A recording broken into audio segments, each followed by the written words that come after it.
Hola, hola, buenas tardes a todos. ¿Estamos listos como para comenzar la clase? ¿Me escuchan bien? Hola, buenas tardes. Sí, se escucha perfecto. Bueno, muy bien, mejor así. ¿Cómo están?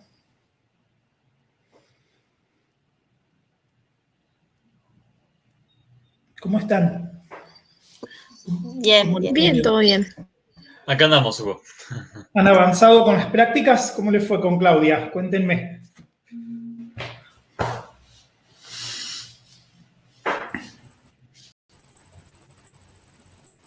¿Cómo les ha ido con Claudia? Cuéntenme. Muy bien, hemos tenido unas clases, avanzado con los temas que quedan anteriormente y nada, venimos bien hasta ahora. Bien, buenísimo. Más Buenísimo, prácticos y demás. bien. ¿Pudieron ver el video de la clase que toca para hoy? El que habla de criptología. Sí, lo vi ayer yo, Hugo. Bien, perfecto. Sí, yo también lo pude ver. Sí, sí, sí. Bárbaro, bueno, muy bien. O sea que todos lo pudieron ver. A ver, ¿quién no me contestó? Agustina. Está con mala señal, me parece, Agustina. Bueno, muy bien, vamos a hacer un resumen entonces. ¿Tienen dudas o preguntas antes de que empiece? No, por mi parte no. ¿No? ¿Se entendió bien la clase grabada?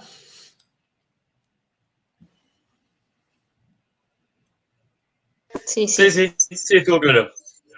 Bien, perfecto. Bueno, hacemos un resumen entonces, ¿sí? Lo que hicimos en la clase que hablamos la vez pasada fue definir conceptos centrales de seguridad, ¿sí? Hablamos de los planos de la seguridad, bueno, hablamos de la definición de seguridad, hablamos, o sea, pusimos en contexto la seguridad, digamos, ¿no? Como un equilibrio entre cuatro conceptos, ¿se acuerdan los cuatro conceptos? Integridad, confidencialidad, disponibilidad, irrefutabilidad, ¿sí? Y después hablamos de los planos de la seguridad, hablamos de varias definiciones, hablamos de la distinción entre la amenaza, entre el riesgo, la vulnerabilidad, el impacto, ¿sí? Y en esta clase de hoy, en lo que nos vamos a adentrar es en una de las herramientas más poderosas que tenemos para elevar el nivel de seguridad, que es, sobre todo en seguridad de la información y en seguridad informática, que es la criptología, que es una disciplina que, como dice ahí, estudia los criptosistemas. Y si buscamos la definición de un criptosistema es un sistema donde se busca garantizar la confidencialidad de algo, básicamente, de forma tal que un emisor codifica algo de manera tal que solamente quien está autorizado puede saber cómo decodificarlo y leerlo, ¿sí? Esa es la definición general de lo que es un criptosistema. Y la criptología es una disciplina que estudia todos esos sistemas, de cómo crearlos, cómo hacerlos más seguros. También estudia cómo romperlos, ¿no? Cómo llegar a analizarlos para llegar a descubrir su funcionamiento. Todo eso está cubierto por la criptología en general. Las tres disciplinas que integran a la criptología son la criptografía, el criptoanálisis y la esteganografía. Algunos distinguen entre criptoanálisis y esteganoanálisis también, ¿sí? Pero en realidad es una distinción sutil. Podría estar todo incluido en el criptoanálisis, tranquilamente. La criptografía o escritura oculta es el estudio, justamente la ciencia o el arte de descifrar un mensaje de manera tal que solamente pueda ser entendido o leído por quien está autorizado, ¿no? Por quien tenga las claves para interpretarlo, ¿sí? El criptoanálisis, que es desatar o descubrir lo oculto, es la disciplina complementaria de la criptografía, que es la búsqueda de codificar el mensaje que está cifrado sin tener las claves. ¿No? De una parecen disciplinas enfrentadas, en realidad no son enfrentadas, son complementarias. De hecho, un buen criptoanalista tiene que ser un buen criptógrafo y un buen criptógrafo tiene que ser un buen criptoanalista. Son como disciplinas que se complementan entre sí y cada una hace más fuerte a la otra, ¿sí? Es ese tipo de relación que tienen entre ellas. Y la esteganografía es una disciplina que estudia la ciencia o el arte también de esconder un mensaje sensible dentro de otro que es inocuo, ¿sí? Un mensaje inocente, de manera tal que el mensaje sensible pase desapercibido a los ojos de quien no mira con cuidado, ¿sí? Esto se usa mucho. La diferencia entre la criptografía y la esteganografía es que la criptografía es evidente. Si yo mando un mensaje cifrado, es evidente que ese mensaje contiene algo y es evidente que ese mensaje está cifrado. La esteganografía lo que busca es esconder la existencia misma del mensaje. Para esconder la existencia lo que hace es esconderlo dentro de otro mensaje. Esta técnica se usa mucho cuando no hay, básicamente cuando no hay privacidad, ¿sí? Cuando no tenemos el derecho a la privacidad suelen aparecer este tipo de cosas. Típicamente gente que está presa, por ejemplo, y tiene que comunicarse con gente que está afuera y todos los mensajes que escriben los presos o que reciben los presos son leídos por los guardias que cuidan la cárcel. Con lo cual, si ellos querían transmitir algo hacia afuera que no quisieran que los guardias se enteren, usaban técnicas esteganográficas. Y al día de hoy es así. Hay países del mundo donde la criptografía está prohibida o está limitada. Y si no se utilizaran este tipo de técnicas, sería imposible directamente transmitir un mensaje sin que las autoridades lo lean, ¿no? No es el caso acá, en este país no es el caso. Estados Unidos, el país de la libertad, en teoría, hasta hace no mucho tiempo atrás tenía una ley que prohibía a sus ciudadanos usar una criptografía que pasara a cierto nivel de complejidad.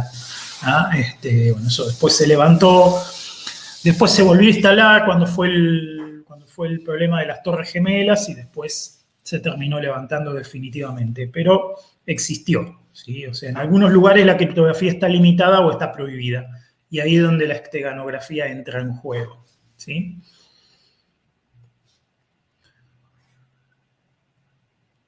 Muy bien. ¿Alguna duda o alguna pregunta respecto de esto?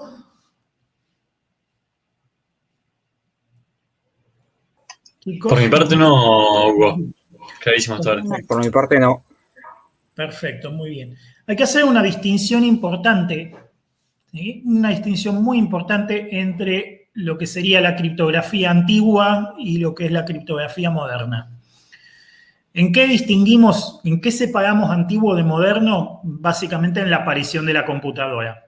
La computadora, como una máquina que puede hacer una gran cantidad de cálculos en una unidad de tiempo chica, o sea, podemos hacer muchas cuentas en muy poco tiempo, convirtió todas las técnicas de criptografía antiguas las invalidó, ¿sí? Les quitó la utilidad. Cualquier técnica criptográfica antigua hoy con la ayuda de una computadora puede ser probada, puede ser atacada por fuerza bruta, ¿sí? Lo que se dice ataque por fuerza bruta, que es probar todas las posibilidades, ¿sí? O sea, yo puedo tomar un mensaje cifrado y probar todas las posibles codificaciones de ese mensaje hasta que encuentre el mensaje al cual representa. Todas las técnicas antiguas en general son relativamente fáciles de descifrar utilizando una computadora. Por eso es que cuando apareció la computadora también se revolucionó la criptografía. Las técnicas antiguas eran más artesanales, por ejemplo, técnicas de sustituir caracteres, técnicas de cambiar caracteres de lugar, ¿sí? Transponer caracteres, eran muy comunes. O sea, hacíamos un mensaje simplemente cambiando todas las letras del lugar, lo codificábamos, siguiendo algún orden que después, si invertíamos ese orden, podíamos obtener el mensaje original. Pero ese tipo de cosas, hoy con una computadora uno prueba todas las combinaciones en segundos, con lo cual esas técnicas ya no funcionan más. Las técnicas antiguas de sustitución simple, lo mismo, no funcionan más.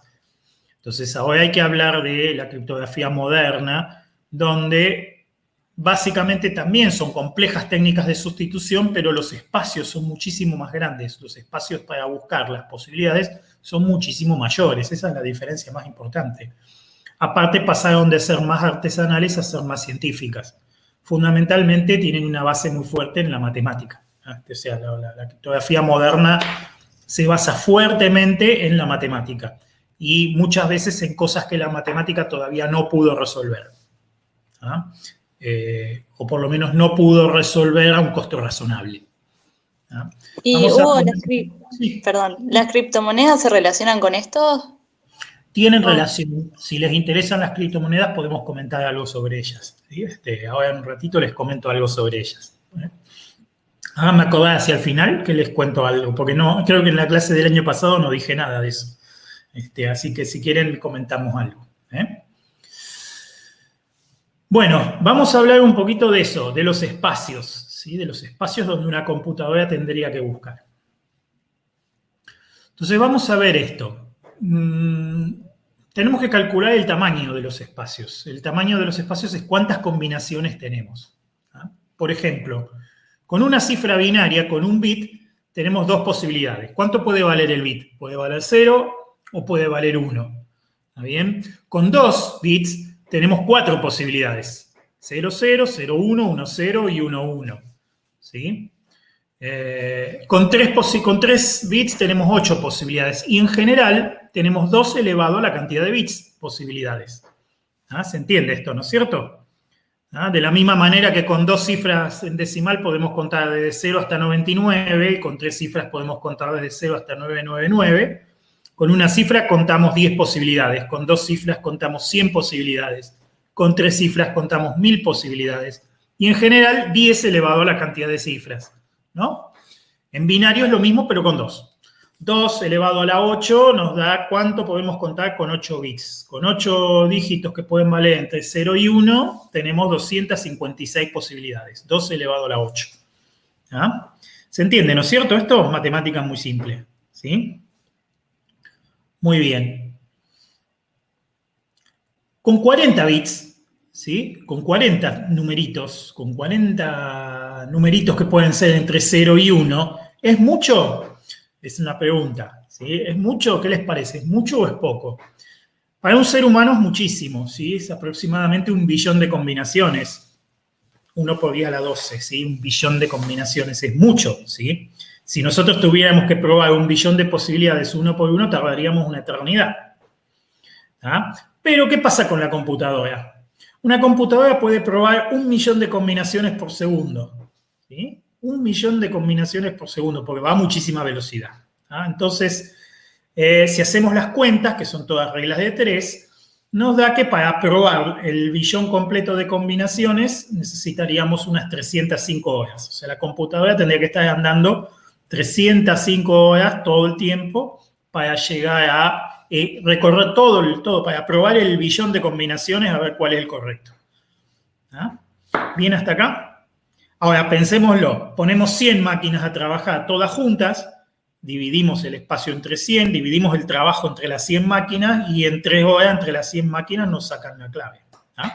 ¿Se entiende, no es cierto? O sea que si bien para un ser humano es mucho, para una computadora moderna no es tanto, ¿sí? Incluso es posible que alguien pueda armar 100 máquinas y ponerse a probar.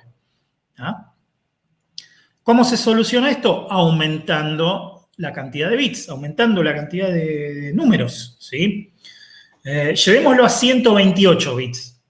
Y acá es donde uno se puede engañar, porque uno dice, bueno, 40 y 128 que sean 2, 3 veces lo que son 40, y no es así la matemática. Cada bit que agregamos multiplica por 2. O sea que las máquinas esas tardaban 3 horas con 40 bits, si les ponemos 41 bits, ya tardan 6 horas. Y si ponemos 42 bits, ya tardan 12 horas. ¿Se entiende, no es cierto? Esa es la lógica. Entonces, si decimos 128 bits ahora, ¿cuánto es? ¿Cuánto es? Bueno, hay que ponerse a hacer cuentas. Pero si seguimos con la misma lógica de antes, necesitamos aproximadamente 1 billón de máquinas, 1 billón, o sea, 1 por 10 a la 12 máquinas, que puedan procesar 1 millón de claves por segundo. Y así todo tardarían 10,78 billones de años en probar todas las combinaciones. ¿Sí? Aproximadamente 787 veces lo que los científicos suponen que es la edad del universo. ¿Se entiende, no es cierto? O sea, los números se hacen vastísimos, se hacen muy, muy grandes y eso es lo que hace que la criptografía se vuelva segura. ¿Ah?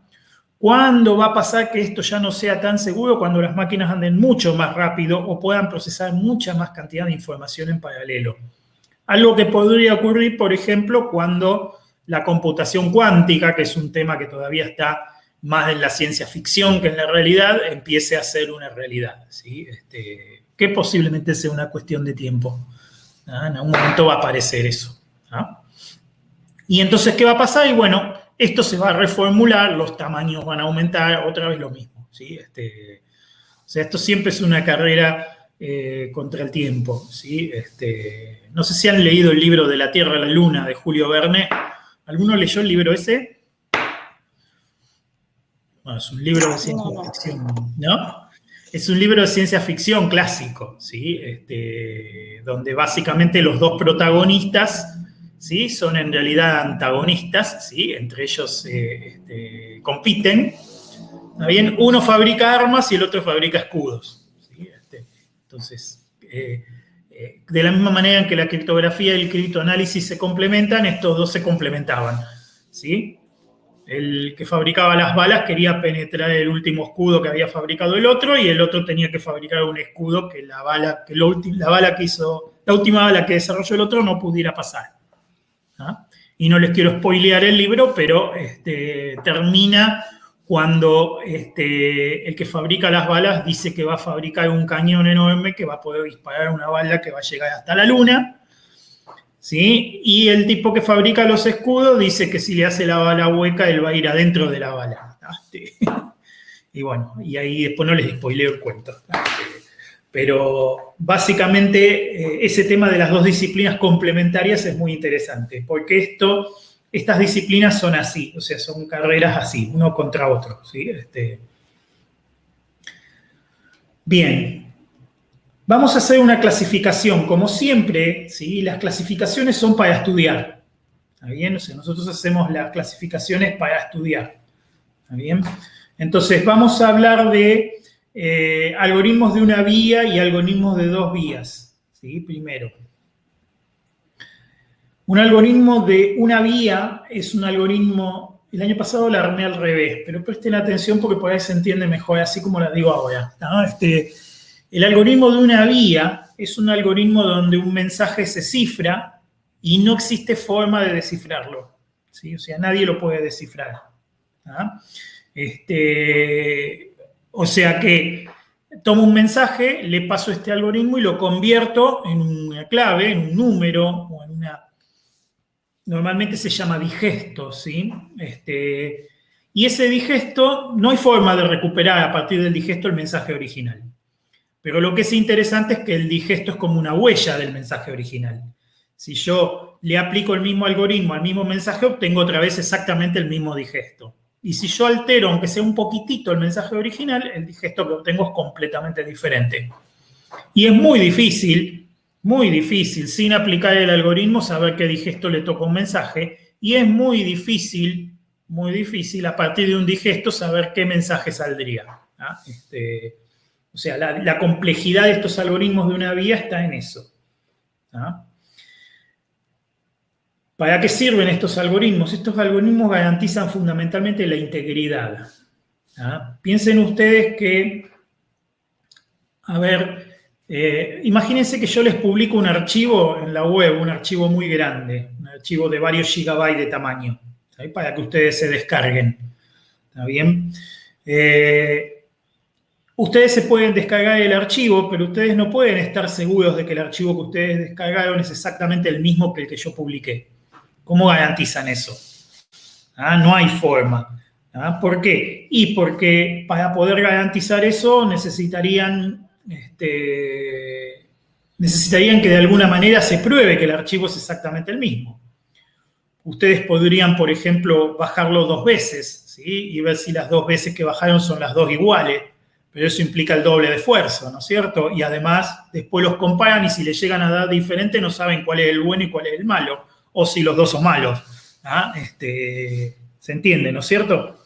Lo único que tienen es cierta garantía de que si los dos son iguales, probablemente bajó bien, ¿sí? Pero ni siquiera están tan seguros. Entonces, piensen esto.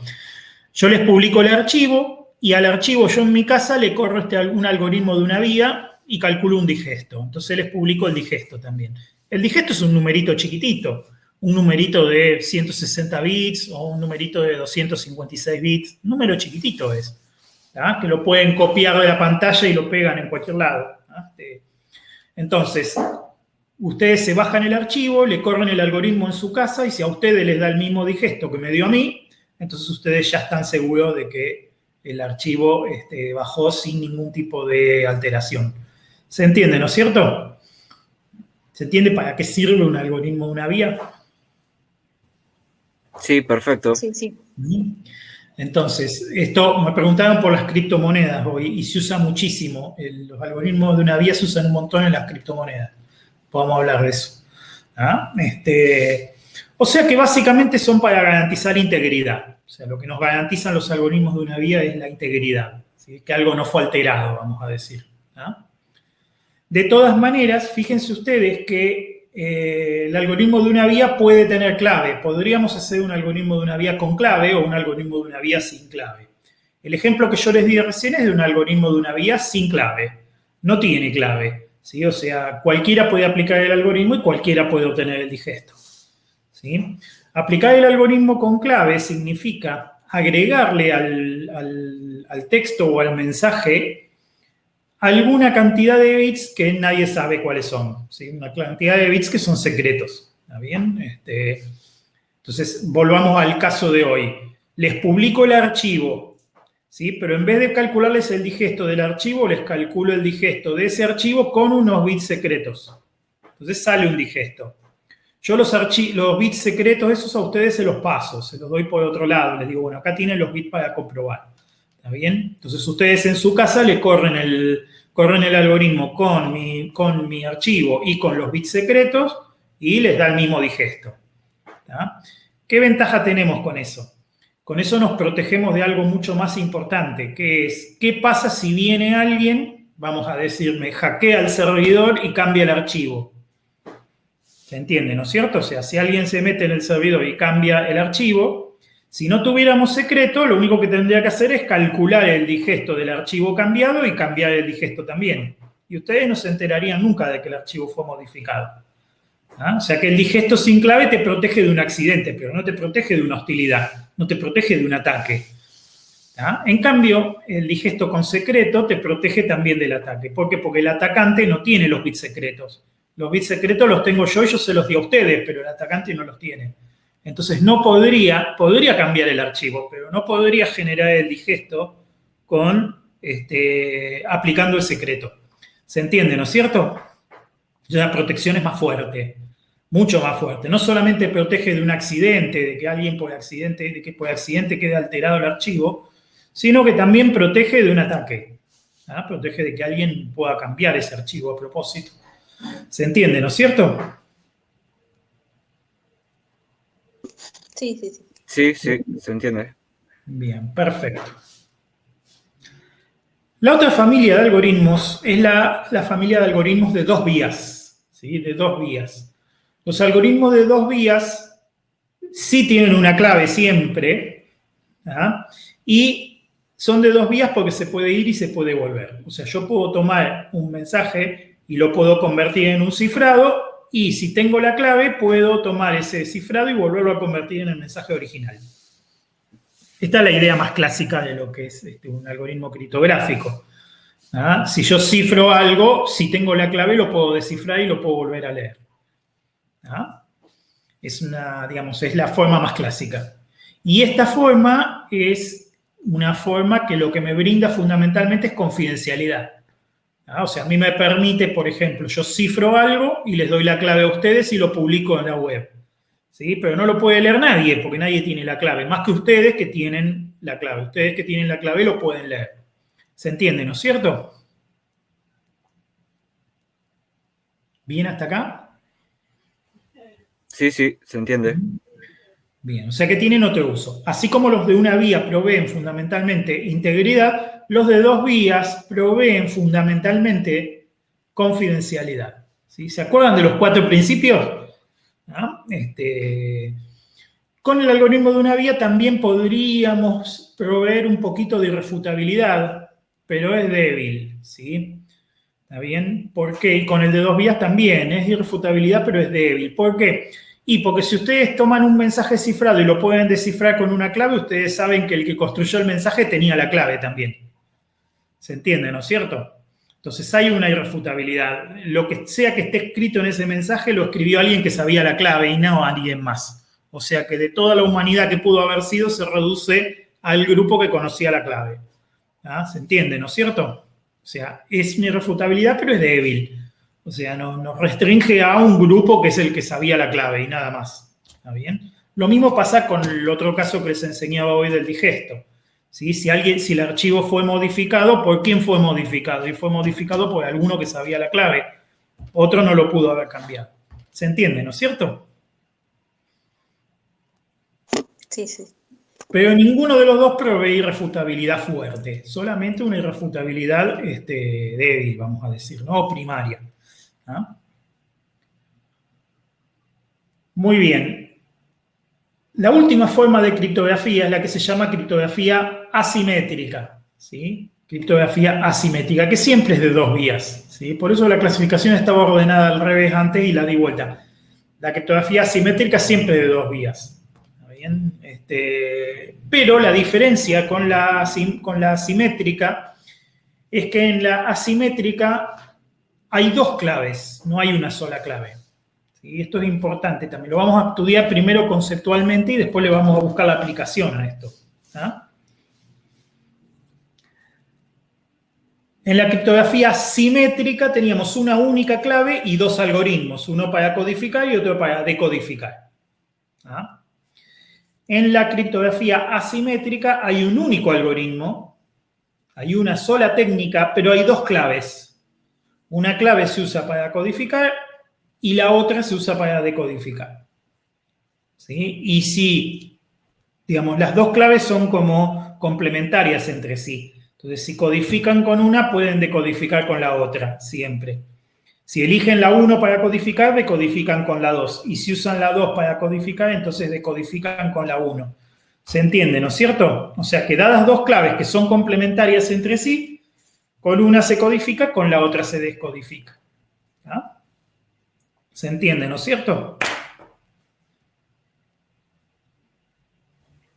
Sí, se entiende. Vamos a ver los ejemplos que les hice yo acá.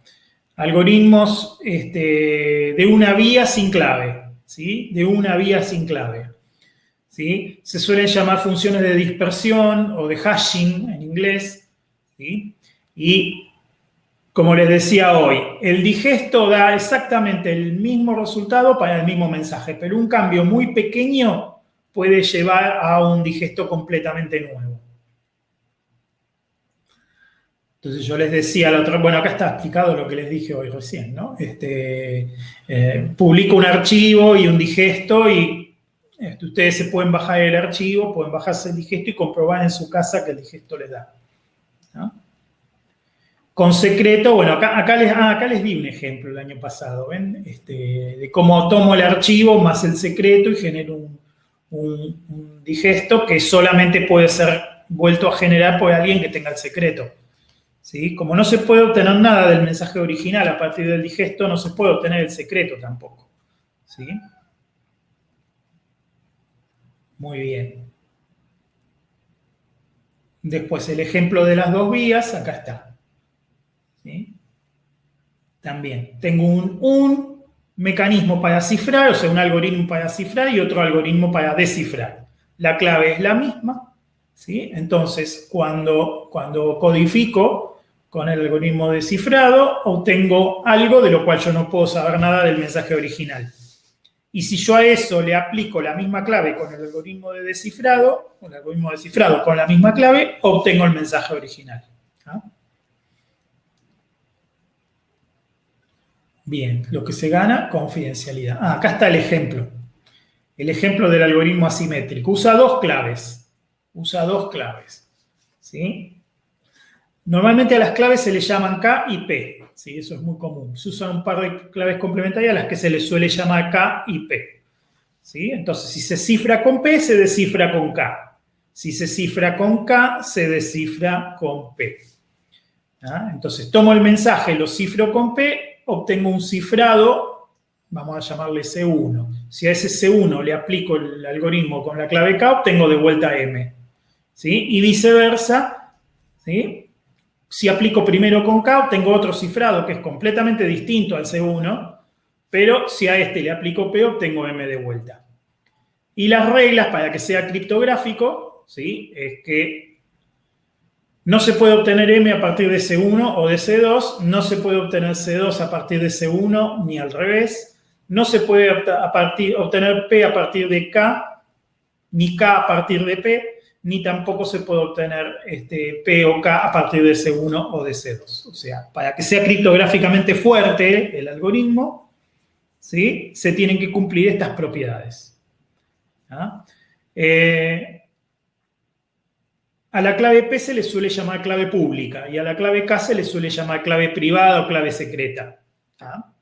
Entonces, para usar estos algoritmos asimétricos, una de las claves nos la guardamos, la otra clave la publicamos. O sea, una se la damos a todo el mundo y la otra nos la guardamos. ¿Ah? Entonces vamos a ver cómo se usa esto. ¿Cómo se puede usar esto para ganar qué? ¿Sí? Esa es la idea.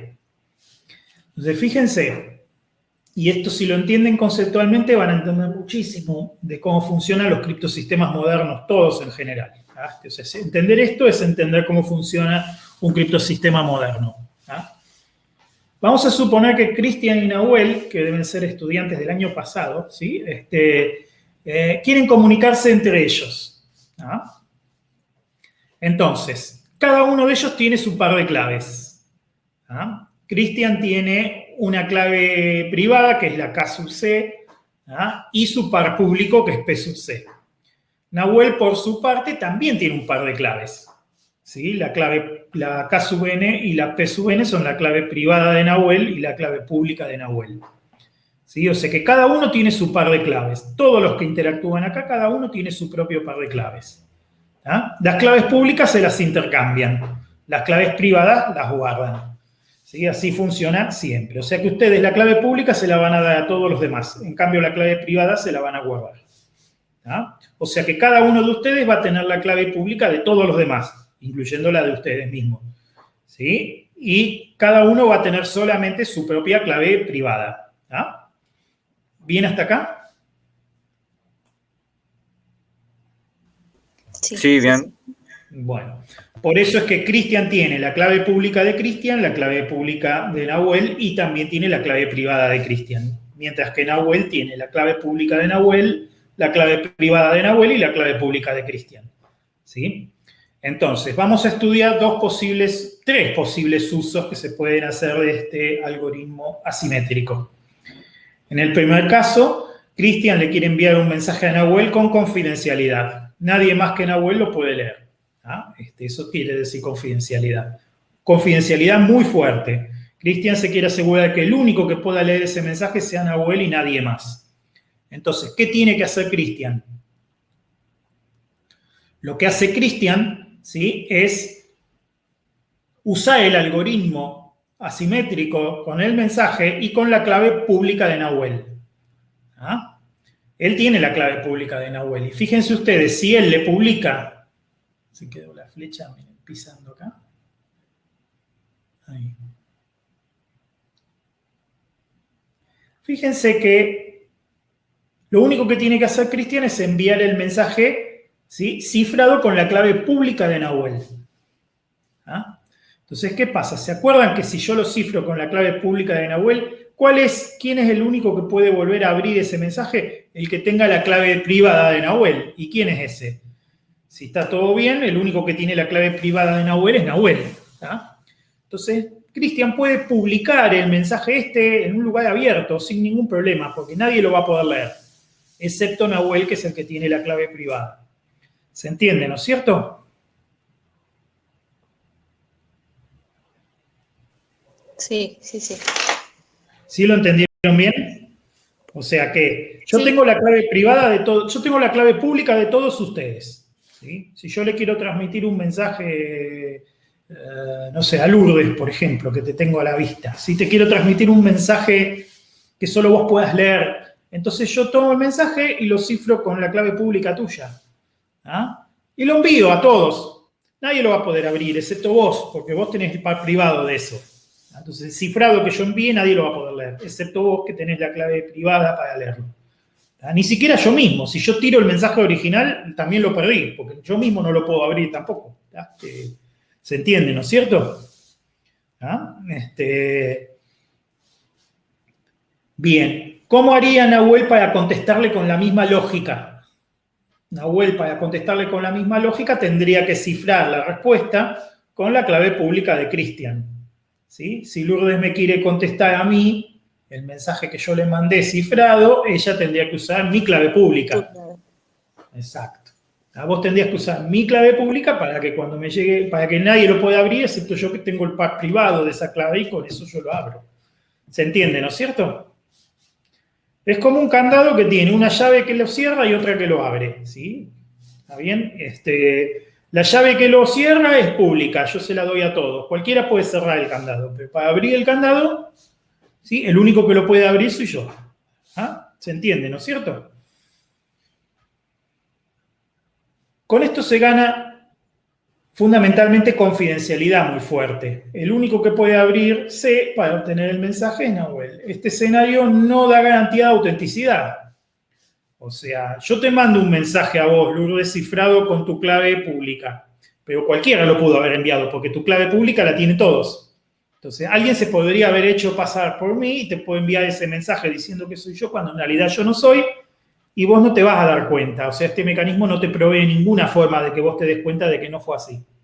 ¿Se entiende, no es cierto? O sea, que confidencialidad te provee, pero autenticidad, vamos a decir lo que sería irrefutabilidad, no te provee. Vamos a usar al revés el criptosistema ahora. Si lo usamos al revés, lo que obtenemos es justamente eso, garantía de autenticidad. ¿Sí? En el segundo caso, Cristian le quiere enviar un mensaje a Nahuel, pero ahora lo que quiere es garantizarle que fue él el que lo escribió y nadie más. ¿Sí? O sea, que ahora lo que busca no es confidencialidad. Ahora no es que no quiere que nadie lo lea. Ahora lo que quiere es que todo el mundo sepa que fue él el que lo escribió y nadie más. ¿Está? Entonces, ¿qué hace? Entonces lo cifra con su propia clave privada. Envía el mensaje Cristian y lo cifra con su propia clave privada. Eso genera un cifrado que cualquiera de nosotros puede convertir en el mensaje original aplicándole la clave pública de Cristian. Con lo cual, todos sabemos que el que hizo el mensaje tenía el par privado de la clave pública de Cristian. En este caso, Cristian. ¿Se entiende, no es cierto? Con lo cual, todos podemos abrir el mensaje, inclusive él mismo. Pero como lo tenemos que abrir usando la clave pública de Cristian, entonces todos sabemos que el mensaje fue escrito por Cristian que tenía la clave privada. ¿Se entiende, no es cierto? Quiero enviarle un mensaje a Lourdes, quiero estar seguro, quiero que Lourdes esté segura de que fui yo el que lo escribió. ¿Sí? Entonces, ¿qué hago? Lo cifro con mi propia clave privada. Entonces, Lourdes o cualquiera de ustedes puede verificar que el mensaje lo escribí yo porque lo pasan a través de mi clave pública. ¿Se entiende, no es cierto? Yo hasta ahí nomás, o sea, pero si vos pones tu clave privada, no corres un riesgo, no sé, No, porque las propiedades decían, fíjate las propiedades que dijimos hoy, no permiten obtener ni P ni K a partir de ninguno de los cifrados. ¿Ah? Si yo aplico el algoritmo usando mi clave privada, ¿bien? Se genera un cifrado del cual no se puede obtener la clave privada. Pero si a ese cifrado se le aplica la clave pública, sí se obtiene el mensaje original. ¿Ah? ¿Se entiende, no es cierto? ¿Cómo vienen hasta ahí? ¿Se entiende? por lo menos por mi Sí, parte se es un entiende. proceso. ¿Eh?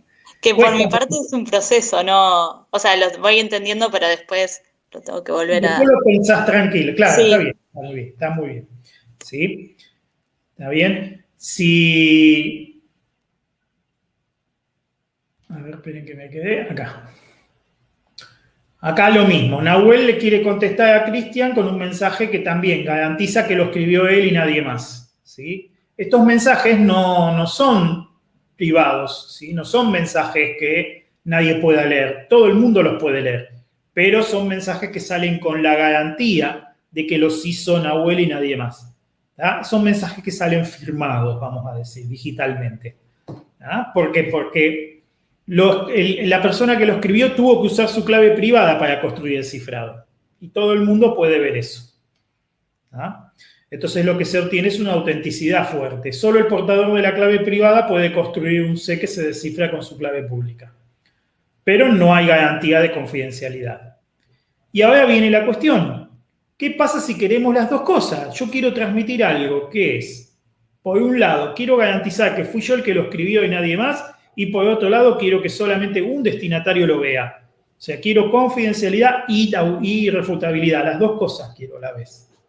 Entonces, ¿qué hago? Combino los dos algoritmos. ¿Tá? Combino las dos cosas.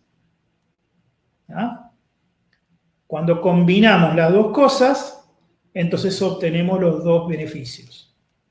¿Sí? Imaginemos que Cristian le quiere pasar un mensaje a Nahuel y quiere garantizarle que fue él el que lo escribió y además quiere que solo él lo pueda leer. Entonces, ¿qué hace? Aplica las dos técnicas. Primero la aplica con su propia clave privada, ¿sí? Para garantizar que fue él el que lo escribió y nadie más.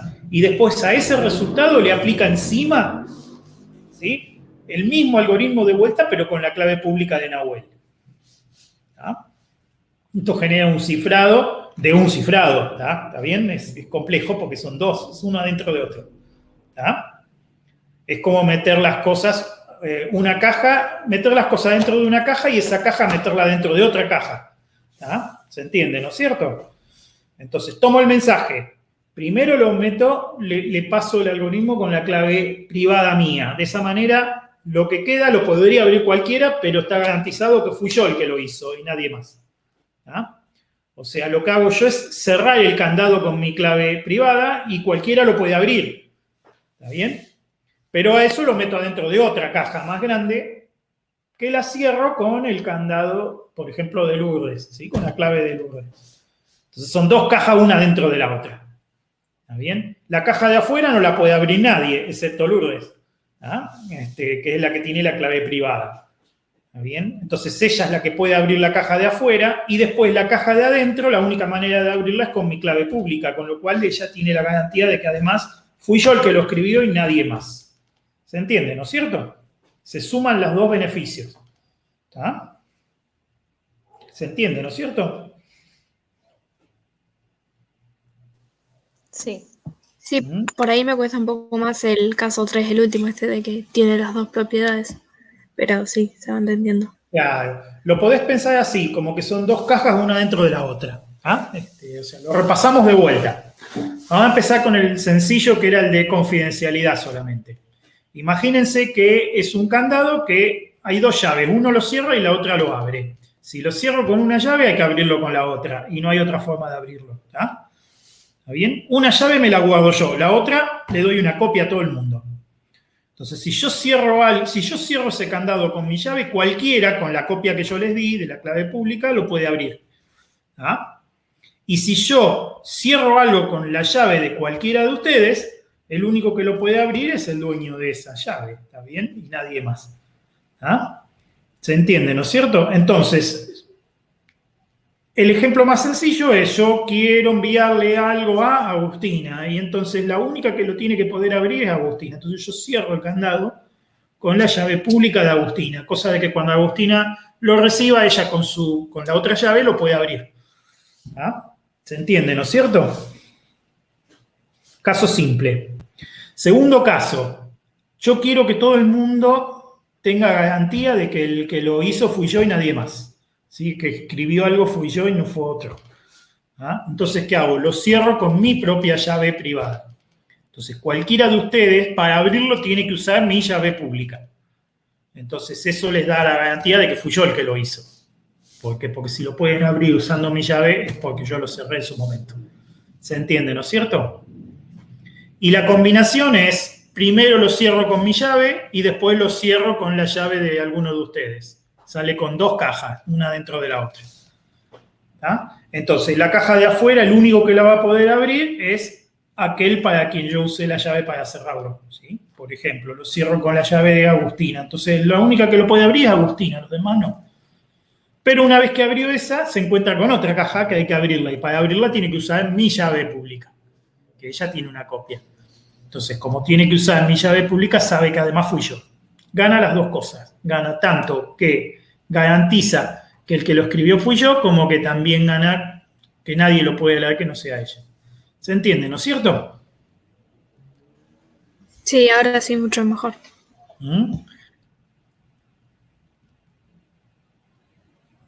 Muy bien. Acá está el ejemplo. Acá está escrito en fórmula, pero es lo mismo. Fíjense que el concepto de una caja dentro de la otra se ve claramente. ¿Sí? Esta es la caja de adentro, acá. ¿Sí? En este caso es Cristian, ¿sí? Escribe y cierra con su clave privada. Y después la caja de afuera la cierra con la pública de Nahuel.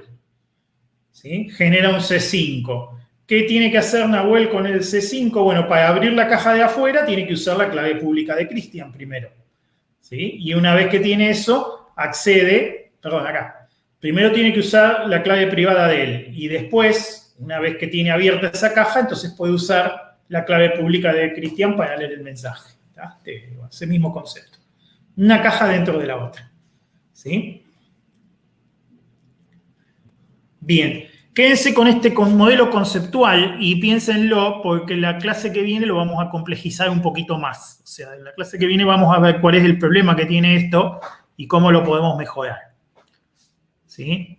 Para que se hagan una idea, hay 2 cosas importantes que tenemos que mejorar. La primera es esta. Imagínense que yo, por mi deseo de asegurarme que ustedes vean algo y que ustedes tengan la garantía de que yo lo hice, lo cierro con mi llave privada. ¿tá? Y se los publico a ustedes. Ustedes lo reciben, ¿sí? Pero no tienen el software, no tienen en ese momento, ¿sí? Mi llave pública para abrirlo. Entonces se quedan sin leerlo. Y eso es un problema de disponibilidad. Imagínense que ustedes no tenían tanta urgencia por garantizar que había sido yo el que lo escribió, o bien tienen otras formas de darse cuenta que fui yo el que lo escribió y no necesitan la seguridad criptográfica. ¿tá?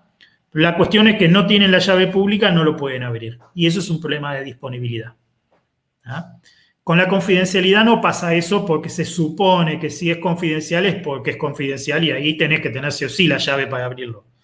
¿tá?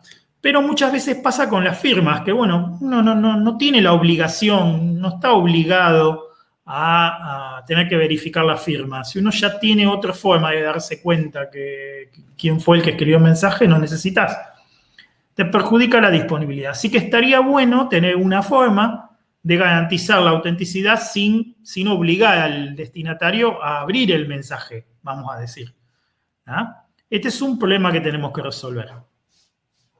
Y el otro problema que tenemos que resolver es que los algoritmos asimétricos, o sea, los E, ¿sí? En general son mucho menos eficientes que los simétricos. ¿Sí? Consumen más espacio, gastan más tiempo en la computadora, necesitan claves mucho más grandes, ¿sí? Y además son más peligrosos. Son relativamente más fáciles de criptoanalizar que los simétricos. ¿tá? Y finalmente hay que resolver un problema mucho más grande. Uno tendería a pensar que el problema acá es cómo guardar bien las claves secretas, pero guardar las claves secretas es relativamente fácil. El problema más grande acá es garantizar que la clave pública es realmente de quien dice que es. ¿Sí? Ese es el verdadero problema. Cuando somos poquitos no es un problema, pero cuando somos muchos, ¿sí? Se empieza a complicar. Yo tengo una clave pública de Lourdes. ¿Y cómo sé yo que es de Lourdes? ¿Sí? Si Lourdes me la dio en la mano, probablemente sea de Lourdes. Pero si Lourdes no me la dio en la mano, y si me la dio alguien más y me dijo que era de Lourdes y después resulta que no era de Lourdes, y ahí empezamos a tener problemas. ¿Se entiende, no es cierto? ¿Ah? Sí. Entonces, Sí. todas esas cosas las vamos a resolver la semana que viene, pero para poder atacar eso necesito que tengan claro esto que vimos hoy. ¿Sí? Así que la próxima, cuando les pregunte, les voy a decir, bueno, a ver, ¿entendieron bien lo de la vez pasada? ¿Lo tienen claro ya? Y ahí avanzamos. ¿Les parece? Bien, perfecto. Dale. Ahora les voy a comentar algo de las criptomonedas, como les prometí. ¿Sí? El tema de la criptomoneda es una suma de tecnologías, no es una única tecnología. ¿Sí? De hecho, la primera criptomoneda, que fue el Bitcoin, ¿sí? Fue creado no solamente como una criptomoneda, sino que fue creado como una tecnología que permite garantizar, permite distribuir confianza, vamos a decir. O sea, tenemos un montón de entidades que ninguna confía en ninguna, ¿está bien? Y, digamos, se necesita que esas entidades puedan interactuar entre ellas, aunque no tengan confianza, ¿está bien? Y de ahí nació el Bitcoin. Esa tecnología se llama la tecnología de la cadena de bloques o blockchain, ¿sí? La tecnología blockchain es una tecnología que permite, mediante esta seguridad criptográfica, mediante estas firmas digitales, ¿sí? Permite que muchas entidades que no confían entre ellas se pongan de acuerdo en algo y digan, bueno, estamos todos de acuerdo en que esto es de determinada manera. Una vez que están todos de acuerdo, se firma digitalmente. O sea, todas las entidades lo van firmando digitalmente. Entonces después nadie puede decir que no está de acuerdo, nadie puede cambiar de idea, vamos a decir, porque ya está la firma puesta. ¿Se entiende, no es cierto? ¿Ah? Sí. Y la otra tecnología involucrada en Bitcoin es lo que se llama la prueba de trabajo, ¿sí? Que es un mecanismo que evita, digamos, que alguno se abuse de la confianza o de las reglas. Y es un mecanismo que obliga a las computadoras a hacer un trabajo muy grande para encontrar básicamente un digesto criptográfico que tenga ciertas propiedades. Entonces, una computadora tiene que trabajar mucho tiempo para encontrar ese digesto. No 700 veces la del universo, pero por ahí sí tiene que trabajar durante varias horas para encontrar ese digesto. O bien necesitamos unas máquinas enormes para poderlo hacer más rápido. ¿Está bien? Y eso es lo que hace, digamos, la exigencia de que cada bloque de la cadena, además de estar firmado digitalmente, tenga que tener ese digesto para que sea válido, obliga, digamos, a que la entidad que lo calculó, ¿sí? haya utilizado un tiempo y una energía, ¿sí? Para lograr ese efecto. ¿Está bien? Y de esa manera, digamos, en función del poder de la red completa, ¿sí? Se va haciendo algo que hace que un individuo, para poder, digamos, generar un fraude en la red, tenga más potencia que la red entera. ¿Está bien? O sea, si yo quisiera hacer un fraude en la cadena, en la blockchain de Bitcoin, tendría que tener más poder computacional que la mitad de la red de Bitcoin de todo el mundo. ¿Se entiende, no es cierto? Eso es muy difícil.